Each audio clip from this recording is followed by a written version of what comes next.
Ndekoreti alobi na biso ke batutolo barakara ke non Jésus Christ mwana nzambe azalaka handicapé Yesu azalaka na sexité Yesu azalaka mwana mokonzi tellement aza papa azwa ki rôle ya mobale mais or mwana mboka yebisi biso ke non Yesu abota Yesu azala mwana donc lelo ensemble na biso tozoluka ko découvrir Yesu abota na nani pe mwana ngabota nani reti mais kempe ko yebisa biso Yesu abota eloko yana yoka kyongo loko akaki na mato Yesu abota biso to amba net donc Yesu ana mwana biologique donc Yesu asala pe likama asala pe lisumu oyo batu voix oyo biso nyoso to bimela Yesu pasala.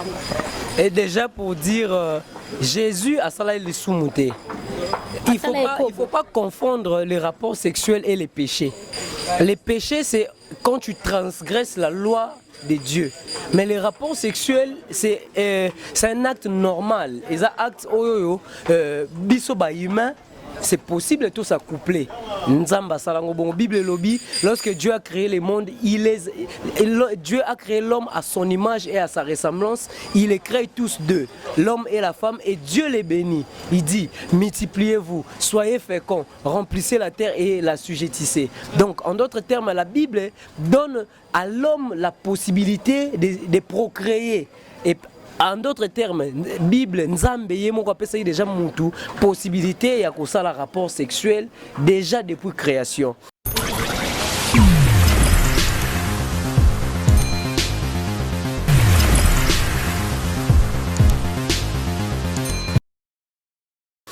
Mais mingi ba religieux na ba homme spirituel ba lobela biso sur Jésus mais d'une partie spirituelle, hein, du côté esprit, du côté Messie. On nous a plus montré la vie de Jésus mais étant que Messie. Or, Jésus était un homme comme nous, comme toi et moi. Il était 100% homme. Donc lorsqu'on parle de 100% homme, donc Azaki Moutou, pour bien 100% homme.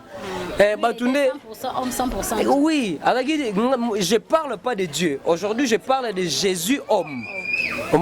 Biso peut aux 100% parce que lorsqu'on parle de 100% homme, wana mutumsu so kansane tu sais que biso toza 89%, to biso toza 50%. Or, lui il nous a montré la vraie caractéristique de l'homme en question. Et maintenant ce que je dis par rapport à Jésus à Bota et tout, ce n'est pas une thèse que moi j'ai écrite, mais c'est une thèse que Léonard de Vinci affirme à travers son histoire, à travers son livre, à travers ses œuvres. Léonard a parlé plus à travers ba œuvre naïe, hein, ba tableau naïe azaki ko peindre, ayaki ko peindre ba tableau msusu azaki ko contenir ba secret ya christianisme. Pona ko kotsa bana ba imboka na kati ya ben ya histoire. Léonard de Vinci était parmi les chefs spirituels ya congrégation au babengaka ba les priories du Sion.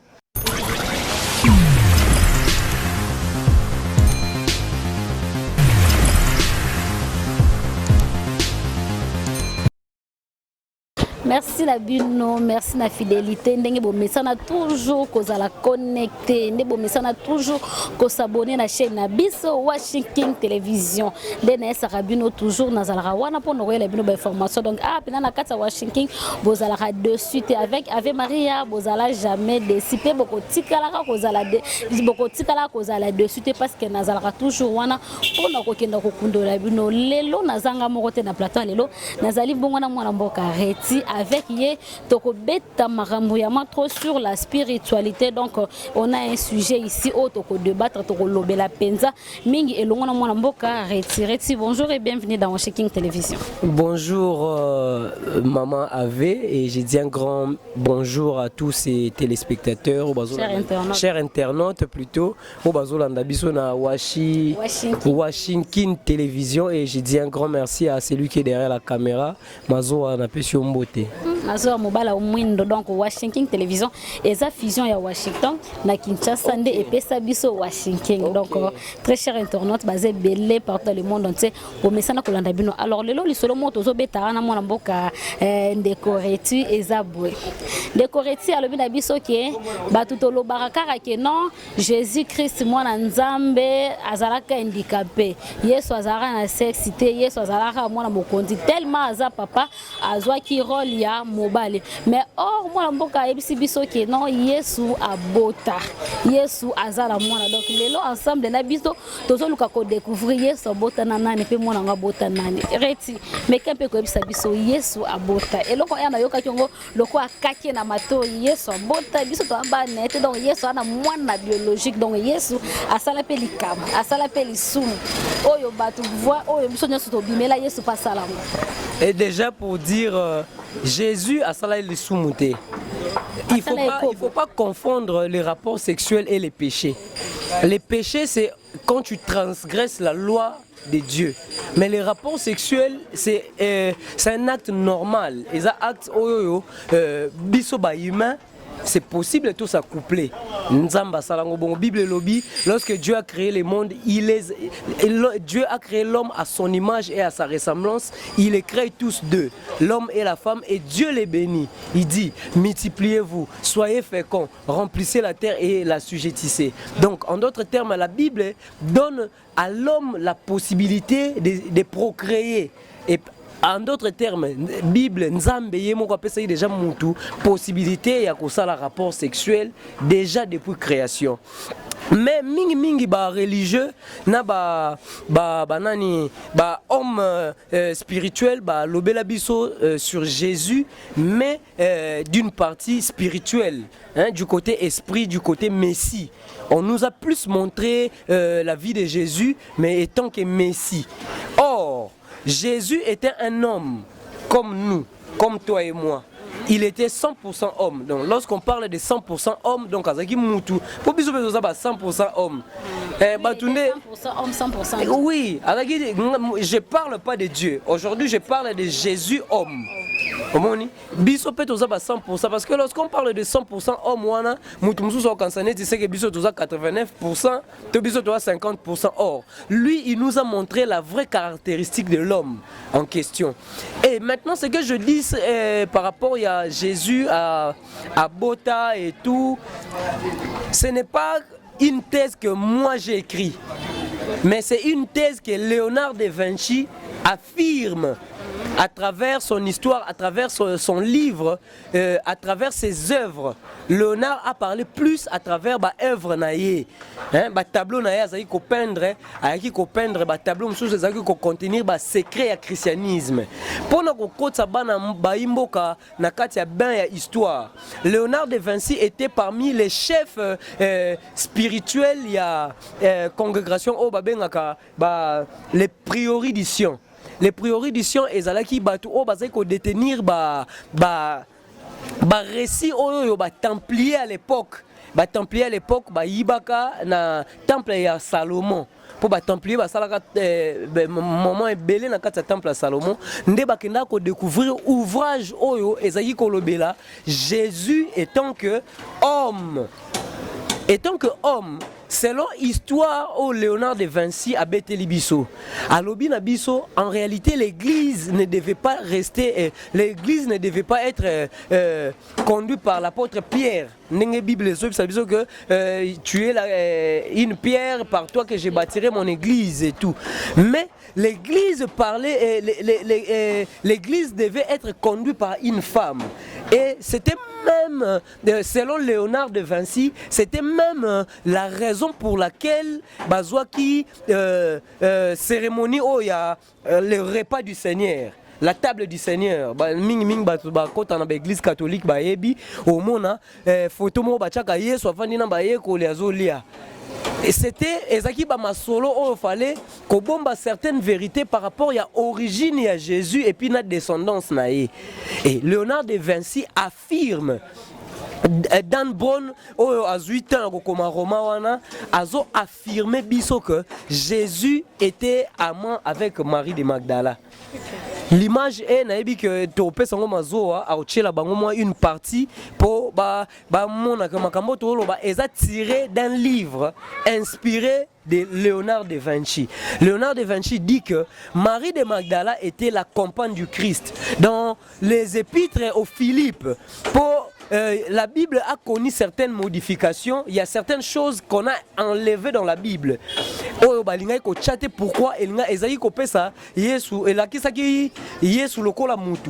notamment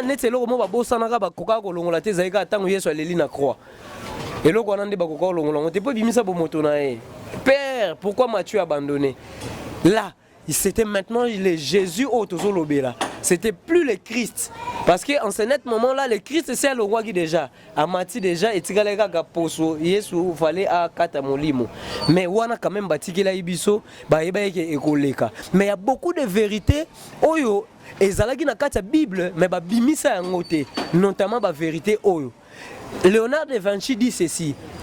Lorsque Jésus était en vie, disciples, comment qui jaloux na relation na yena Marie de Magdala.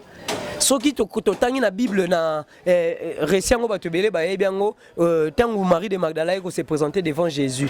Simon azala ki pembe na e. Amilobele na sa mutema. Po makambo Simon lobaka na aloba ngo boete mais Jésus connaissant ba pensée na bango ndemoni a réprimanda ki. Simon pena milobela tala vie opena so ayeba ke Yesu. Ah, soyez bien que Marie de Magdala ou Azachel, Tikita Simba Makolona. Via Talibo abi, Simon.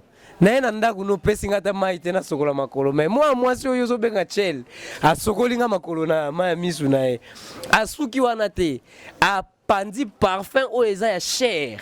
Parfum wana Yesu alobaki depuis na kokufa bakotika lo changa lisusu. Parfum te ezaki synonyme ya kuambomeye. Or cet acte ezaki acte moko ya foi pour na Marie de Magdala mais ekotaki Jésus lokola mutu na kati ya mutema. Qu'on comprendre maintenant que cette femme a tout laissé pour moi. Et c'est ce jour-là que Marie de Magdala a cessé d'être prostituée, a continué à ranger à l'apôtre. Depuis que Marie de Magdala a se converti, ça qui partout où Jésus a qui Marie était là. Si même Naliwa talakanet Lazare a koufi, Lazare a zaki ndekwa Marie de Magdala. Et Bible zo bisa biso ke bako bisa nani Marthe zo bisa Jésus master na yo Lazare dae. Soki mais Lazare zaki master Jésus. C'est que Jésus zaki ko kende en permanence pas Marie de Magdala. C'est ce qui a fait que yekoli bazai ko sepela na intimité wana te ya Jésus na Marie de Magdala. On a rekende kuna to azaki pe ko kende le kaka master ne Lazare ta comme déjà amoureux ya Marie de Magdala. Ouais. Parce que dans l'épître aux Philippes, il y a quelque part où la Bible dit Jésus embrassait souvent ses disciples. Mais souvent, par rapport aux disciples, c'était Marie de Magdala. C'est vrai, tu as témoigné par rapport à baiser pour bise na munoko. À l'époque, il y a hébreu ezaki synonyme, il y a transmission, il y a pouvoir, il y a maître envers élève naé. Mais mythologie, selon Léonard de Vinci, balobaki coupe moko soko talibien na ba film musu balaksaka Joseph d'Arimathée oyo apesaka Jésus nani tombo na ye po bakunda Jésus. Et Joseph d'Arimathée avait une coupe o ezaki ko recueillir makila ya Yesu o ezaki ko koya na mupanzi na ye bazaki ko linga te koya na mabele coupe wana nde ezaki ko koya. En réalité basalaki allusion à coupe. Or ezaki coupe te le sang de Jésus et sopanaki et donc ezwaki progéniture à travers une personne qui était une fille. Marie de Magdala et Jésus bazaki en amant et Marie a eu la chance ya kozwa kobota mwana ya mukonzi. Mwana ngo bapesaki na kombo ya Sarah. Mwana wana Sarah nda zalaki mwana fruit ya Jésus na Marie de Magdala. Sarah wana Sarah na hébreu elakisi princesse. Tous nous savons par contredire ngate batu baota la biso que Jésus était na mokili o na dimension un roi. D'abord roi physique et puis roi spirituel. Mais physiquement boye soki ngai roi nakutani na Marie de Magdala toboti mwana biso aza princesse Sarah elakisi princesse sikoyo pona ko protéger progéniture ya Jésus. C'est alors ba disciple bazwaki ekateli ya kobomba message wana koloba teke mokonzi achaki zemi po balingai baluka pe mwasa mokonzi baboma e nde histoire ezobisa biso que na âge tant Sarah kokisi âge à 12 ans a kendaki alongwaki Égypte pour Marie de Magdala après mort ya Jésus alongwaki Israël akendaki kovanda na Égypte à partir de Égypte tant Sarah kokisi 12 ans balongo Égypte bake kovanda na sud-est ya France na sud-est ya France eza na temple Marie la mère eza na kati ya sud ya France. Temple wana na kati bacha ekekomoko o ezo signifier la jeune fille moko azaki mwindu. Na kati ya temple wana na mazo ko laksa binongo na ba image ne na oloba bo ko illustre ngo bomona ekeko oyo ezaki représentation ya Sarah, la fille de Jésus. Donc Calice, la vérité au batu baluka bomba baye barate ezali vérité ya makila ya Yesu ya descendance ya Jésus. Descendance ya Jésus ezo existé. Na bosani kombo ya à l'époque na France ezaki na histoire moko ya Napoléon, oui. Wa na kati ya structure wana yazaki komi monisa kutu yazaki ye pena lingaki a publié que azana lignée ya Jésus. Il y a descendance, il y a Jésus. Donc, Jésus, étant qu'humain, était aussi amoureux. Mais selon Léonard de Vinci, selon le livre, le roman Da Vinci Code, Jésus était amant avec Marie de Magdala. Ensemble, ils ont eu une fille au nom de Sarah. Mais ce sont des vérités que l'église n'a pas voulu que les gens batu normal baye bango. Pourquoi peut-être kita kondima ya mutu. Ndeko moko ta tuninga lobi siko neti ko bota ya Jésus na kobika na biso eza na relation nini lo ne ko ki ko empêcher biso to ndimela ete po bota. Or la Bible déclare crois au Seigneur Jésus tu seras sauvé toi et ta famille. Jésus azaki na principe ya famille. Lola ezaka pona batu bandimi Yesu te mais lola pe ezo dépendre na ndenge ozo vivre na kati ya mokili oyo. Tu dois être accompagné d'une famille neti révérend San Myang Moon na Corée. Yaza oloba soki obalite obotite okota lola te.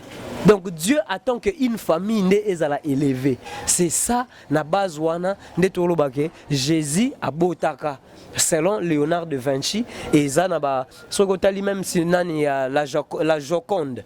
Léonard Tangwasali dessin à la Joconde. Au monde à la Joconde azaki koseka. C'était l'image de Marie de Magdala qui garde un secret que tout le monde ne connaissait pas.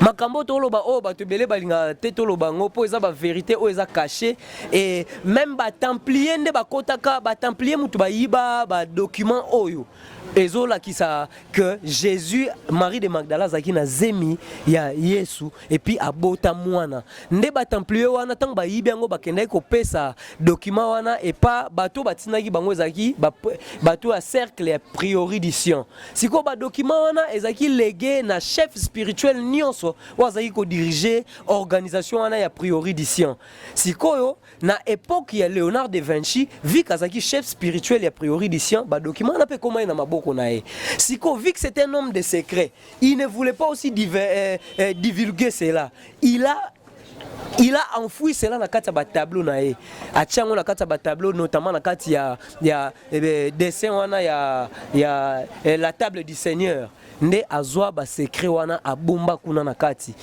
à partir ya ba secret wana nde to comprendre que la calice qu'on parlait cette coupe là qu'on disait que Jésus a kabola coupe. Or la coupe à l'époque soto zongi coupe est un symbole féminin. Coupe est en forme abouiti, forme ya vagin. Les vagins ezaka V en forme de V. Donc la coupe ou encore les calices et ou encore les secrets que l'Église avait caché aux gens, c'était les secrets de la femme. Que Jésus azalaki na mwasi et puis abotaki mwana nazaki pe na progéniture. Il y a vraiment ba descendance. Prochainement, je sais pas ce qui ba sepela na numéro oyo, ce ba sepela nango prochainement tokoya na ba détail pena makasi koyebisa bango, voire même na ba ville na ba kombo ya descendance pour ezali. Si oh mais histoire ekufate. Histoire ezali et puis ba gardien histoire bazali. Hein? Oyo mituna question. Pourquoi à l'époque il y a eu guerre des Templiers? Tu sais que les Templiers ont été éliminés. Ba boma ba Templiers à l'époque pour ba Templiers en d'autres termes, ezaki garde ya Marie de Magdala. Ezalaki genre ya armée na ye. Hein? Donc bato bazaki ko sunga mwasi mokonzi po abika. Bazali ko sande nini bazali ko batiraki fortune na bango na kozwaka mbongo na ba voyage komema ba pèlerin komema bango na ba voyage et tout yango ezao sala ke balome mais la bango ba présent et tout tant ba ko koma fort ba komi béni. Pourquoi il y a eu guerre des Templiers? Ba Templiers tant ba récupérer ouvrage o ezaki ko loba que Jésus avait passé na mokili o lokola mutu et qui a bota qui pratique qui progéniture na e ba kendaki nango siko na église ba comment ko sala chantage na église neti kaka église et ba na ko futa bango par rapport ya vérité wana o église dissimula yango et pesa ki pape à l'époque kanda nde pape asignaki que ba boma ba templier wana nyonso ndo yo kaka ba tumba ba tout même ba Pierre ba Pierre bazaki parmi ba templiers soyoki lisolo apôtre Pierre ne ba tumba e mutu na sema ko likolo. C'était parmi les templiers vu que il détenait la vérité que Jésus avait une progéniture que ba malgré ba bomi Yesu mais progéniture ezali. Or eux ils voulaient que ba tuba comprendre quand ndenge Yesu akei makamunyo so esili. Or Jésus a laissé un enfant et cet enfant-là a laissé aussi sa progéniture et ça na France, na sud-est et à France. Prochainement, je vais vous ramener les documents, je vais vous ramener ma date, je vais vous ramener même ma personnage. Baza na descendance il y a Jésus. Ok, Reti Matezolo, mutuna langue zabwe.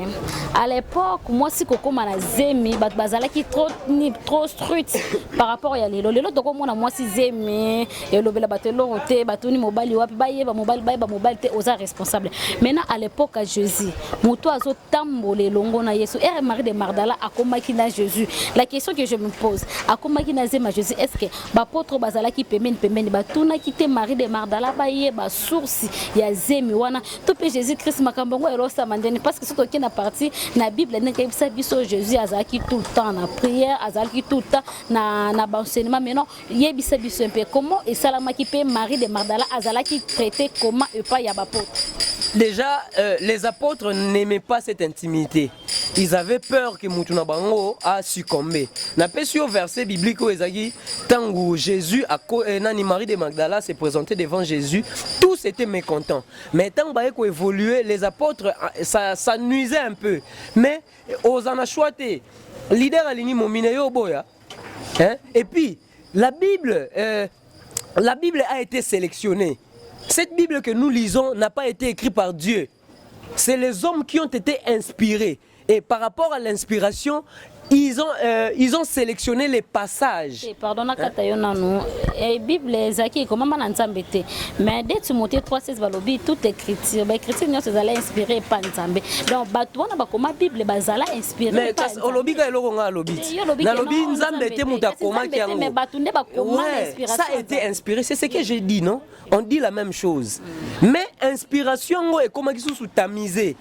Ce qui est la Bible, au moins la version King James c'est ça, version protestant banani, il y a Jéhovah ezali, il y a eu certaines choses où Ezaki retranchées et certaines choses où Ezaki ajoutées dans la Bible. C'est pourquoi? Parce que c'était déjà le christianisme, c'est une religion colonialiste. On avait conçu cela pour coloniser les gens. Donc il fallait bailler la bino évangile mogo où Eza casé, où Eza taillé sur mesure pour bino bo bimate na kati makambu bango o baiki ko sala bazwa yango. Et puis la Bible nous dit Jésus était un homme. Il était 100% homme, 100% Dieu. On nous a parlé de la partie Dieu, il y a Jésus. Place ni bakomela biso partie ya bomoto ya Yesu. Or, il avait des vies. Azaki kaka na vie ya bonzambete. Maman, attaque toi oko bando prier du 1er au 30. Aux gêner du 1er au 30, tu n'as pas le temps de te distraire un peu, tu n'as pas le temps d'aller voir ta famille. Jésus avait sa famille. Azaki na maman nae, azaki na papa nae, azaki na bandeko nae. Il est plus facile de comprendre et d'admettre que Jésus était un homme et azaki na mwasi na mwana, que toi admettre que c'était un homme qui était venu na zemya molimo sans tout et tout et tout. Tu vois ça? Il y a eu beaucoup de modifications. Soit aucune histoire même il y a monde. L'histoire du monde a été falsifiée. Totangi na classe babi, l'Afrique a la forme d'un revolver dont la gâchette se trouve en RDC. C'est comme ça que on nous a enseigné na histoire première, deuxième. Siko, tous os siko forme Afrique ndenge za lelo. Est-ce que Afrique est en forme revolver? Revolver c'est à la mutuna sebo. C'est que bazwa Afrique babalo liango. Soki babalo la carte ya monde. C'est que bakoki ko balo la paix histoire ya monde. Les pasteurs à l'époque, on nous parlait des pasteurs comme des personnes qui sont saints. Yakapa inabiso pena soka simbio Mungu na shwali baba mutu wa Mungu nani na chilu baba benge mwambi.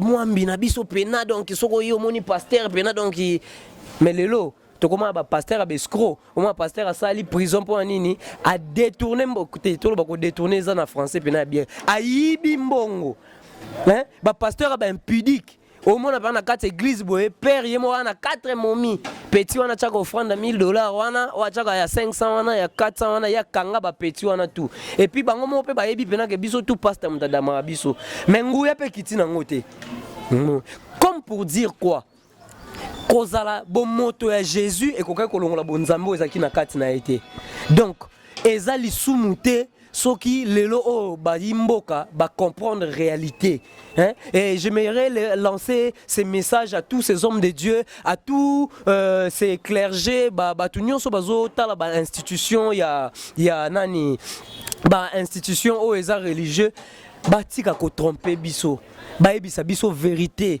il y a place to outil place to zokende on a déjà adopté le christianisme on l'a déjà accepté mais qui nous parle aussi de notre Seigneur nous avons besoin de connaître sa vie là où Jésus dormait baebisa biso pe po bango bayebi bango bakoma Bible non bayebi place ni Yesu azaki olala bayebi nini baebisa biso aliment préféré nezaki nini il aimait manger quelque chose il aimait prendre quelque chose hein sikoyo. Pourquoi la biso kaka facette spirituelle mais facette corporelle babomba hein? Jésus avait une progéniture et prochainement je vais vous ramener les preuves que Marie de Magdala était la compagne de Jésus, l'épouse de Jésus. Jésus et Marie de Magdala ensemble babotaki mwana o bapesa ikombo Sarah en hébreu qui veut dire princesse. Merci Nabino Bandeko Balandi. Tokutani prochainement na numéro ya Sika. Au revoir.